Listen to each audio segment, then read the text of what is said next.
नाशिकच्या कसारा रेल्वे स्थानकाजवळ मनमाडहून मुंबईकडे धावणाऱ्या पंचवटी एक्सप्रेसच्या डब्यांचे कपलिंग सकाळी अचानक निघाल्यानं इंजिन पुढे निघून गेल्यानं प्रवाशांमध्ये भीतीचं वातावरण पसरलं होतं।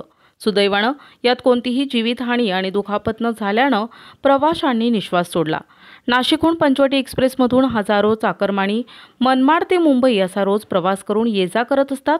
सकाळी 9:15 वाजण्याच्या सुमारास कसारा स्थानकात पंचवटी एक्सप्रेसचे 3 आणि 4 नंबरच्या डब्यांचे कपलिंग निघाल्यानं आणि इंजिनपासून हे डबे वेगळे झाले। अशात इंजिन चालकानं थोड्या अंतरावर गाडी थांबविल्यानं पुढील धोका टळला। यावेळी तात्काळ रेल्वे कर्मचाऱ्यांनी घटनास्थळी येऊन डब्यांची इंजिनासोबतच्या डब्यांशी जुळवाजुळव करून 40 मिनिटात एक्सप्रेस सुरू करण्यात आल्या। नंतर ही गाडी मुंबईकडे मार्गस्थ झाली।